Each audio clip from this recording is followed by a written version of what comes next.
가운데, 특별히 2부 예배 가운데 참여하신 교우들과 영상으로 참여한 교우들에게도 큰 은혜의 시간 되신 줄 믿습니다. 오늘 이 시간 우리 주신 하나님의 말씀입니다. 하나님의 말씀은 구약 성경 역대상 22장 6절부터 12절까지의 말씀입니다. 구약 643년쯤에 있습니다. 제가 가진 성경으로는 구약 643년쯤입니다. 역대상 22장 6절에서 12절까지 말씀 함께 교독하실 텐데 마지막 절은 같이 읽도록 하겠습니다. 다윗이 그의 아들 솔로몬을 불러 이스라엘 하나님 여호와를 위하여 성전 건축하기를 부탁하여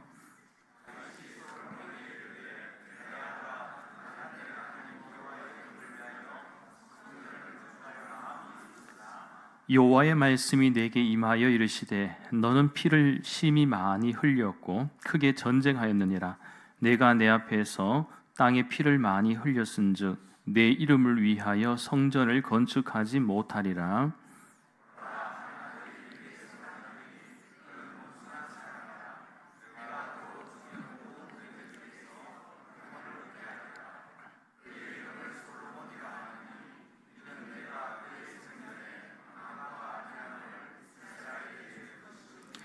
그가 내 이름을 위하여 성전을 건축할지라.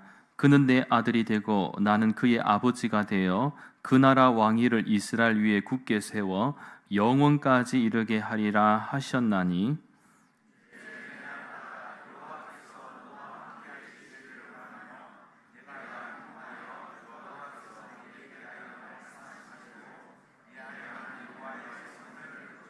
함께 읽겠습니다. 여호와께서 내게 지혜와 총명을 주사 내게 이스라엘을 다스리게 하시고 내 하나님 여호와의 율법을 지키게 하시기를 더욱 원하노라. 아멘. 예전에 본가가 서울이고 시댁이 강원도인 한 여자 집사님의 가정에 신방을 하면서 이런저런 대화를 나누다가 생각나는 그런 이야기가 있습니다. 그 내용은 강원도에는 특별히 이 강원도식의 그 독특한 화법이 있다라는 것입니다. 아마 강원도에 사시는 분은 경험해 보신 분은 아시겠습니다만은 이 강원도의 이 독특한 화법. 그래서 이 집사님이 시댁에 갈 때마다 참 이게 적응하기가 어렵고 그 다음에 그 사투리를 쓰기 시작하면은 진짜 못 알아들을 때가 꽤 있었다는 것이죠. 그런데 이 강원도식 이 합법의 특징이 너무 많은 질문을 한다는 것입니다. 예를 들면 니 뭐 하나? 니 뭐 하나? 좀 일 좀 하려면 뭐 하나? 그러면서 묻고 어디 안 좋나? 어디 안 좋나? 그리고 니 화났나? 화 안 났는데 화났나? 니 삐졌나? 뭐 그런 식으로 자꾸 질문을 해요. 내가 니 사랑 안 하는 것 같나? 그러면서 계속 질문을 많이 던져. 그러면 사람이 그런 게 있잖아요. 괜찮은데 괜히 자꾸 질문을 던지면 기분도 묘해지고 화 안 났는데 자꾸 니 화났나? 그러면 왠지 화를 자꾸 돋우는 것이죠. 니 화났나? 대답 안 하면 니 화났구나. 맞지 맞다야. 니 화났구나. 그러면 더 열받아요. 그래서 조금 억울하고 화난 표정 지으면 거봐 맞다야 니 화났잖아. 그러면 화난 사람이 되는 거죠. 이 억울할 수가 없다는 거예요. 우리가 살다 보면요 참으로 많은 것들을 경험하게 되는데 결국 관계를 통해서 더 알게 되고 배우게 되고 성장하게 됩니다. 특별히 또 가족 간에도 너무 편하고 또 서로 잘 안다라고 생각을 하다 보니까 또 쉽게 얘기할 때가 있어요. 또 특히 부모들 같은 경우에는 자녀를 보면 나이가 좀 먹었다 해도 아직 어리게 보이고 미숙하게 보이고 그런 경우가 있잖아요. 얘는 아직 철이 덜 들었어 라든지 생각이 짧아 이렇게 말하면 이 딸 같은 경우에 아들 같은 경우에도 본인은 그렇게 생각 안 하고 있고 어느 정도 좀 성숙했다라고 생각하는데 그렇게 되면 좀 기분이 나쁘지요. 나는 아직 철도 안 든 게 아니고 본인은 철이 들었다 생각하고 또 생각이 깊다라고 생각을 하고 있는데, 야, 니 아직 멀었다, 야. 말하고 생각하지 말고 생각하고 말하라, 야. 뭐 그러면 기분이 나쁜 것이죠. 자, 무엇을 말하고 싶은가? 사람은 누구나가 자신이 다른 사람들에게 성숙하거나 또 생각이 깊은 존재로 비춰지길 원한다라는 사실입니다. 그런데 우리가 가장 많이 하는 실수 가운데 하나가 바로 별 생각 없는 말을 통해서 상대방을 자극하거나 상처를 줄 수 있다라는 것입니다. 그래서 가정에서도 그렇지만 또 의외로 교회에서도 이 열심히 잘 나오던 분이 한 몇 주간 방학 들어가신 분들이 있어요. 방학 들어간 분 보면 나중에 신방에서 이 사유를 들어보면 말에, 단 것도 아니고 말에 상처를 받아갖고, 아, 목사님 저 방학하랍니다. 좀 쉬다가 마음이 회복되면 가겠습니다. 뭐 그런 예도 있었고요. 또 직장생활 가운데도 여러분 보면은 상처받는 게 어디서 가장 많이 받습니까? 말에 의해서 상처받을 때가 많지요. 그런데 우리 사회도 보면 요즘에 표현되는 언어들, 또 생각의 표현들을 보면 너무나도 거칠고 또 배려심이 없을 때가 많다는 것입니다. 그러니 뭐 사회적으로도 갈등의 요소들이 많이 일어나고 있습니다. 따라서 적어도 우리 교회만큼은 상대방을 배려하고 또 존중하는 마음으로 언행을 하게 되면 분명히 서로에게 큰 힘이 되고 또 건강한 공동체를 향한 밑거름이 될 줄 믿습니다. 그래서 이 시간에 앞뒤 자분들과 함께 이렇게 한번 인사하도록 하겠습니다. 배려하고 존중하는 말을 합시다. 배려하고 존중하는 말을 합시다. 예. 꼭 보면 예배 은혜 받고 밖에 나가서 말 한마디 실수해가 은혜 다 떨어지고, 그죠? 그런 경우가 꼭 있어요. 그래서 내가 막 내뱉고 싶은 말이 있더라도 한 번만 더 생각하고 두 번만 더 생각하고 또 상대방을 좀 생각해서 또 말의 언어에도 좀 이렇게 잘 순화해서 사실 칭찬하고 격려해갖고 더 성장하지, 여러분 뭐 훈계한답시고 거친 말을 뱉어서 더 성장하는 경우가 없습니다. 오히려 상처를 받더라고요. 교인들 가운데는 저한테도 목사님 좀 세게 막 혼내십시오 막 그렇게 요구하는 경우가 있어요. 열심히 안 하면 혼내십시오 하는데 그렇지 않아요. 혼내면, 담임 목사가 혼내면 상처가 더 깊어요. 무게감이 더 실린다는 거예요. 네, 그래서 쉽게 혼내지는 못하지만 그래도 뭐 조언은 해줄 수 있겠죠. 이렇게 하면 참 좋지 않을까, 뭐 그렇게는 할 수가 있다는 게, 여러분 부드럽게 하는 거하고 또 내 감정을 실어서 하는 거하고, 그죠? 이건 다르다는 것이죠. 자, 오늘 본문은요, 다윗의 마음 속에 하나님의 거룩한 성전을 건축하고자 하는 그 마음이 있었지만 결국 하나님께서 허락하지 않으셔서 대신 그 아들 솔로몬을 통해서 건축을 하게 되는 내용을 담고 있습니다. 먼저 오늘 본문 8절 말씀에 주목하시면 이 다윗이 성전 건축을 하지 못하는 구체적인 이유를 발견하게 됩니다. 여호와의 말씀이 내게 임하여 이르시되 너는 피를 심히 많이 흘렸고 크게 전쟁하였느니라. 네가 내 앞에서 땅에 피를 많이 흘렸은즉 내 이름을 위하여 성전을 건축하지 못하리라. 이 하나님이 다윗에게 뭐라고 말씀합니까? 이 전쟁을 많이 치rum으로써 피를 많이 흘렸기 때문에 성전 건축을 하지 못할 것이다 라고 말씀을 했는데요. 그런데 여러분, 이 말씀을 조금만 더 깊이 들어가면 이 본문의 말씀을 있는 그대로 해석하면 잘못된 해석이 될 수도 있다는 거예요. 그러니까 단순히 다윗이 피를 많이 흘린 자라는 사실과 그가 성전 건축에 부적합한 자라는 사실을 나타내기 위한 것으로 이해해서는 안 된다는 것이죠. 왜냐하면요, 만일 이렇게 인식한다면 그동안 다윗이 경험해 온 이 전쟁, 이 모든 전쟁의 역사가 이 부정적인 시각으로 인식되기 때문에 그렇습니다. 어떻게 보면 전쟁은 하나님께 속한 것이고 또 필요에 따라서 하나님께서 다윗을 통해서 전쟁을 할 수 있도록 또 허락하신 부분도 있지 않습니까? 그렇기에 오늘 본문의 말씀의 보다 깊은 이해는요, 그저 오늘 8절 말씀만으로 우리가 해석을 하면 안 되고 바로 그 다음에 9절 말씀과 같이 우리가 대비적으로 우리가 해석을 해야 된다는 것이 8절 다음에 9절 말씀은 우리가 힌트를 찾아볼 수 있는데 중요한 힌트를 찾아볼 수가 있는데 9절 말씀 함께 읽도록 하겠습니다. 보라 한 아들이 내게서 나리니 그는 온순한 사람이라 내가 그로 주변 모든 대적에게서 평온을 얻게 하리라.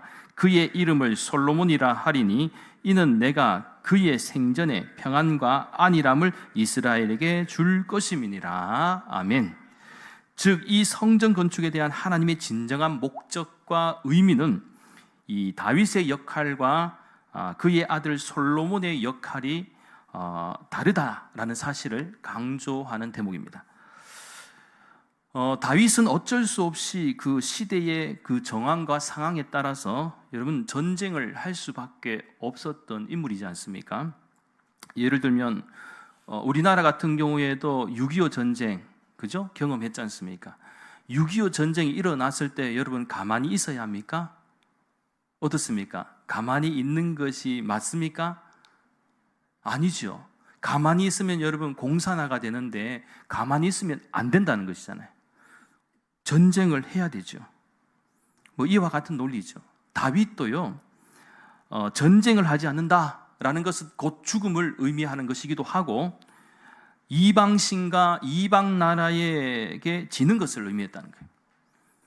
그렇기에 하나님의 공의와 정의를 드러내기 위해서는 반드시 어쩔 수 없이 전쟁을 치러야 했다는 거예요.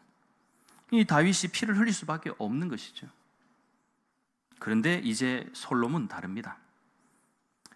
그의 이름의 의미를 해석하면 이 솔로몬이라는 이름, 히브리어식 발음을 보면 히브리어식 발음은 쉘로메, 좀 발음이 어려우죠. 쉘로메. 경상도가 발음하기 되게 어려운데 쉘로메라고 하는데 이것이 무슨 뜻을 갖고 있느냐? 평화. 솔로몬의 이름은 평화라는 뜻을 갖고 있거든요. 그러니까 다윗과 솔로몬은 이제 매우 대립적인 이미지로 나타난다는 게 대립적인 이미지. 참고로 예전에 제가 그 새벽 기도회 때인가 잠깐 언급한 내용이 있는데요. 오늘 본문의 말씀과 좀 비추어 볼 때에 좀 비교해 볼 수 있는 내용이라서 모르시는 분들을 위해서 제가 조금 더 보충해서 좀 설명을 드리도록 하겠습니다. 우리나라의 역사 가운데도 고려 시대 말 당시에는 나라가 매우 혼란했었고 또 온갖 부패가 난무했습니다. 그래서 이래서는 안 되겠다. 새로운 나라에 대한 이 꿈을 꾸고 이 삼봉 정도전과 이성계가 손을 잡고 결국에는 새로운 시대인 조선 왕조 시대를 1392년도에 건국하게 되지 않습니까?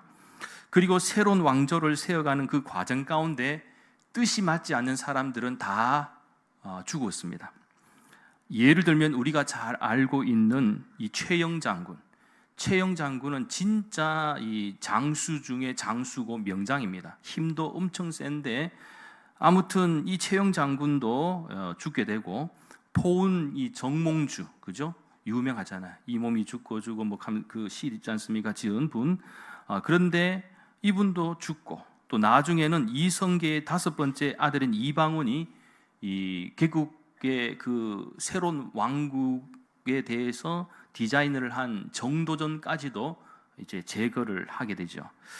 특별히 조선 왕조 제3대 왕인 태종 이방원은요, 새로운 나라인 조선 건국의 1등 공신이었음에도 불구하고 그에게는 야망이 컸어요. 왕이 되고 싶은 마음이 있었다는 거예요. 5번째지만 첫째 부인에서는 5번째로 태어났습니다만은 그런 욕망이 있었다. 야망이 있었다. 그런데 이 이성계가 그렇게 신뢰했던 이 포온 정몽주를 제거함으로써 오히려 권력의 중심에서 밀려나는 수모를 당하기도 했습니다. 그러니까 이성계는 정몽주를 참 좋아하고 했는데 사실은 이방원도 좀 억울한 면이 정몽주가 사실은 이성계부터 시작해서 그 가문을 죽이려고 했거든요. 정치적인 뜻이 맞지 않아서 가만히 있으면 죽게 되는 거예요. 그래서 발빠르게 움직여서 이 이방원이 앞장서서 손에 피를 묻히게 된 것이죠. 그런데 아버지는 오히려 이방원을 혼내고 아예 수모를 당하게 하고 권력의 중심에서 밀려나게 해버린다는 것입니다. 이 틈을 타서 태조 이성계의 둘째 부인인 신덕 왕후 강씨가 두 아들 가운데 둘째 아들인 방석인가요? 이방석 그를 향후 왕이 될 수 있도록 세자 책봉을 해달라고 이성계에게 강청함으로써 그렇게 모든 일이 순조롭게 진행이 되었습니다. 그러나 이 태종 이방원의 이 야망은요 조금도 흔들림이 없었고 결국 이방원이 이제 거사를 치르게 되는데 이 거사라 하는 것은 오늘날로 표현하면 쿠데타입니다. 그래서 바로 제1차 왕자의 난을 일으킵니다. 이 난이 성공하자 이방원은 결국 스승인 삼봉 정도전과 이복 형제인 이방본과 세자 이방석까지 모두 죽이게 됩니다. 여러분 어떻게 보면 너무 좀 잔인하지요. 형제간에 이렇게 또 살육이 있어야 된다는 걸 보면 이 왕권 시대를 보면은요 정말 피의 전쟁이 난무했습니다. 그래서 조선 시대가 지금 아닌 게 감사한 것이죠. 이 왕권 시대가 좋은 게 아니에요. 왕이 되면 늘 목숨에 노출되어 있고 또 왕권을 잡지 못한 사람들은 언제나 제거당하기 일쑤였다는 거예요. 이 조선 왕조 500년이 보여준 역사죠. 자, 그런데 이방원이 머리가 상당히 좋았던 것은 거사를 성공하고 자기 자신이 바로 왕위를 이어받지 않습니다. 왜냐하면 당시 이복 동생인 세자를 죽인 것과 또한 장자의 명분 때문에 민심이 크게 흔들릴 수도 있었기에 형제들이 처한 상황에 따라서 큰형님이 있었지만 큰형님은 정치에 전혀 관심도 없었고 왕에 대한 관심도 없었기 때문에 빼고 둘째 형님인 이방가를 조선 제2대 왕인 정종으로 세우고 이제 그냥 형식상 세워놓고 조금 시간이 지나고 난 뒤인데 형님한테 형님 이제 내가 좀 하고 싶은데 좀 나가서 이게 막 옆구리 쑤셔갖고 압박을 가해서 형님을 내려놓게 만들고 자기가 3대 이제 태종이 된 것이죠. 왕위를 물려받게 됩니다. 그래도 이방원을 함부로 평가할 수 없는 것이 나름대로의 명분이 있었습니다. 이 모든 것에는 명분이 중요하거든요. 명분이 있어야 돼요. 비록 자신은 아버지 이성계에게 푸대접을 받았지만 개국 공신이 분명했고요. 또한 첫 번째 부인인 신이 왕후 한씨의 자녀로 또 왕족의 적통자이기도 합니다.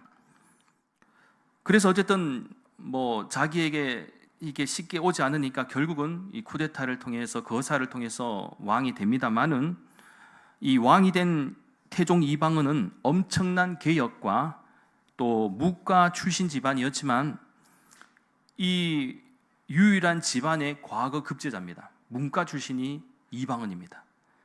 유일하게 형제들 가운데에 문과가 없었는데 문과가 그 당시에는 가장 존중받았기 때문에 이 자원급제를 했다는 것은 굉장히 머리도 좋았다는 것이죠. 그래서 지혜롭게 정치를 펼쳐나갔죠. 그러면서 그의 집권 18년 동안 조직을 개편하고 사병을 혁파했으며 다음 왕이 될 세자에게 위협이 될 수 있는 외척이라든지 위험 인물들을 다 제거해버립니다. 다 제거해요.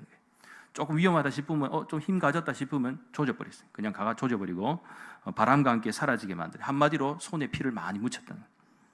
하지만 그의 이러한 노력의 결과로 다음 왕인 우리가 잘 아는 조선의 제4대 왕이 누구입니까? 바로 세종. 우리가 아는 세종대왕이 이제 마음껏 아버지 덕분에 소신껏 정치를 펼칠 수가 있었다는 거예요. 세종대왕은 심지가 약해요. 책을 열심히 읽고 했지만 사실은 만약에 아버지 태종인 이방원이 그렇게 세팅을 해주지 않았다면요, 후무인 정형을 창제한다, 그리고 과학기술의 발전이 있었을까 어려울 수도 있었다는 거예요. 이 왕권이 약하면 언제든지 흔드는 세력들이 있기 때문에. 자, 그런데 이 아버지 덕분에 위대한 왕이 될 수가 있었습니다.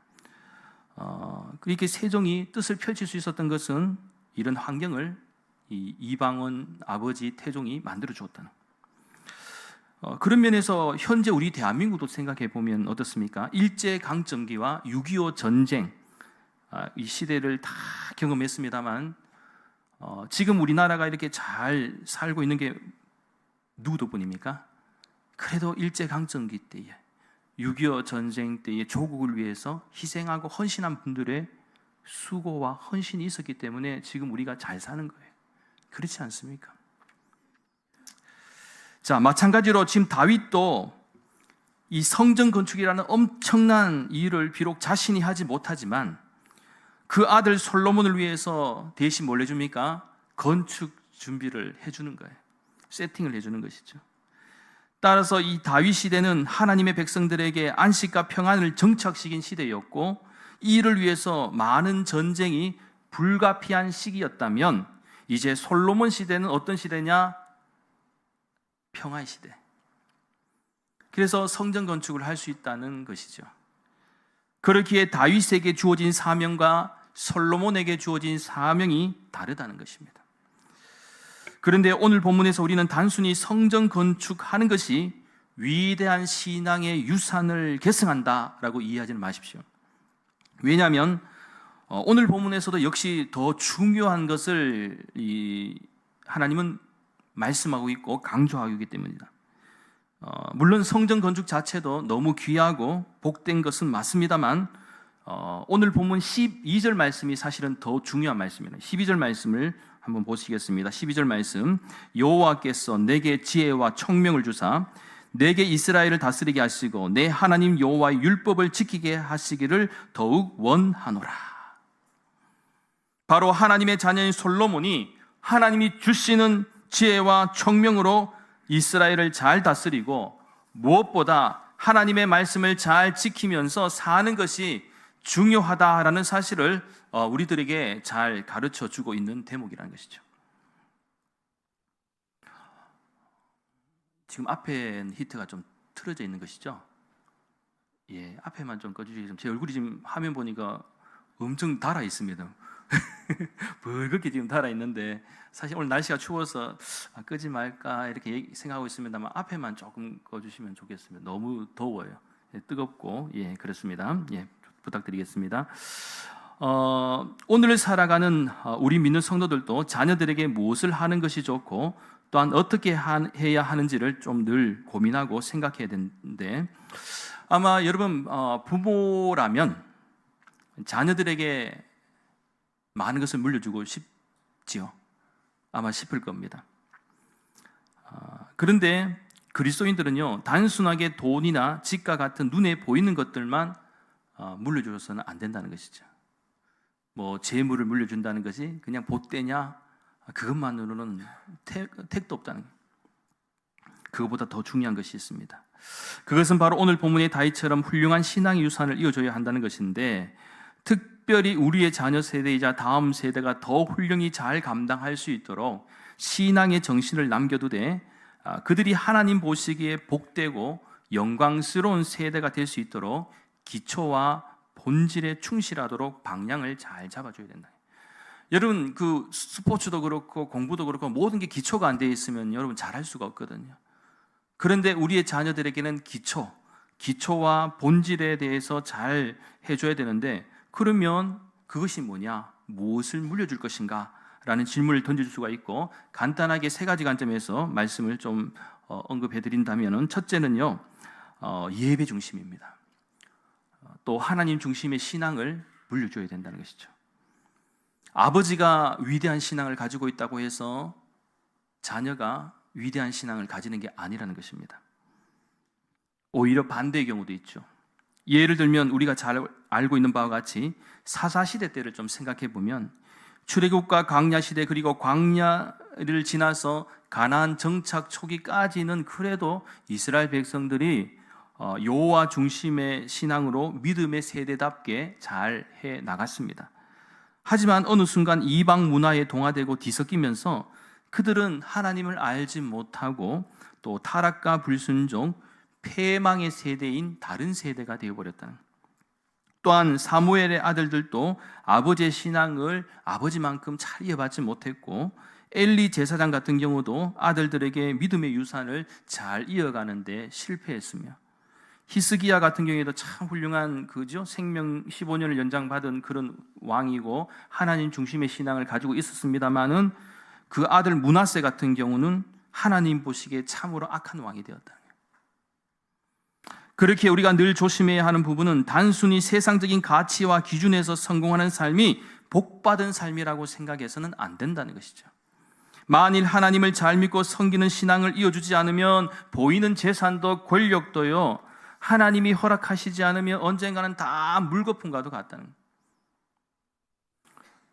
무엇보다 하나님을 잘 섬기지 않고 불순종할 때는 언제나 죄악과 더불어 불행한 인생을 살아갈 수밖에 없습니다. 그렇기에 우리의 자녀 세대이자 다음 세대는 어떻게든지 가장 중요한 예배자의 삶을 살아가게 해야 할 것이고, 무엇보다 하나님 중심의 신앙에서 신앙생활 할 수 있도록 이 세대가 잘 이끌어줘야 된다.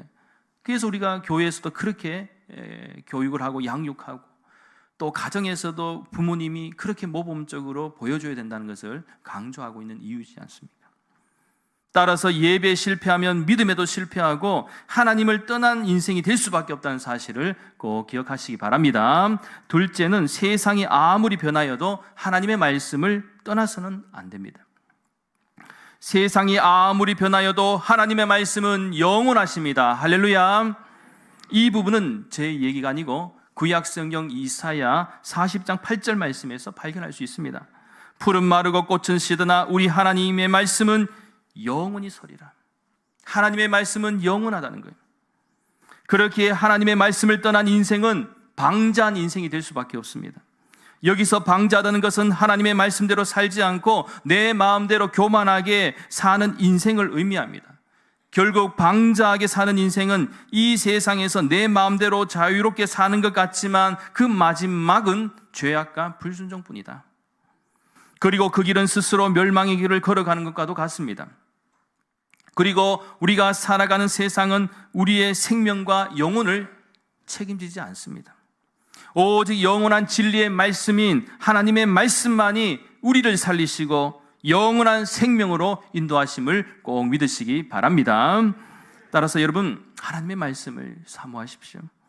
그리고 주일날 교회에 오는 것이 얼마나 귀하고 복된 일인지를 잊지 마시기 바랍니다. 사실 신앙생활 가운데 우리가 말씀을 받지 않으면 은혜가 떨어지고요, 은혜가 떨어지면 신앙생활에 있어서도 게을러지게 되어 있습니다. 그리고 죄에 대해서도 무감각해지고 나아가 영적 감각도 무뎌진다는 것입니다. 그리에 우리는 어떻게든지 하나님의 말씀이 내 삶을 지배할 수 있기를, 하나님의 말씀이 나의 삶을 인도할 수 있기를 사모하며 시편 기자의 고백처럼 하나님의 말씀이 나에게 있어서 송이꿀보다 더 달다라고 고백할 수 있는 그 은혜가 저와 여러분에게 있기를 간절히 소망합니다. 그럴 때에 가정생활과 일터 가운데도 우리가 은혜롭게 감당할 수 있는 것이죠. 하나님의 말씀에 힘을 입어서 비록 세상이 힘들고 어렵다 할지라도 우리는 하나님의 말씀으로 인하여 변함없는 진리의 말씀을 통해서 세상을 넉넉하게 이겨낼 줄 믿습니다. 마지막 셋째는 세상을 변화시키는 예수님의 사람이 되어야 된다. 성경은 변화의 책입니다.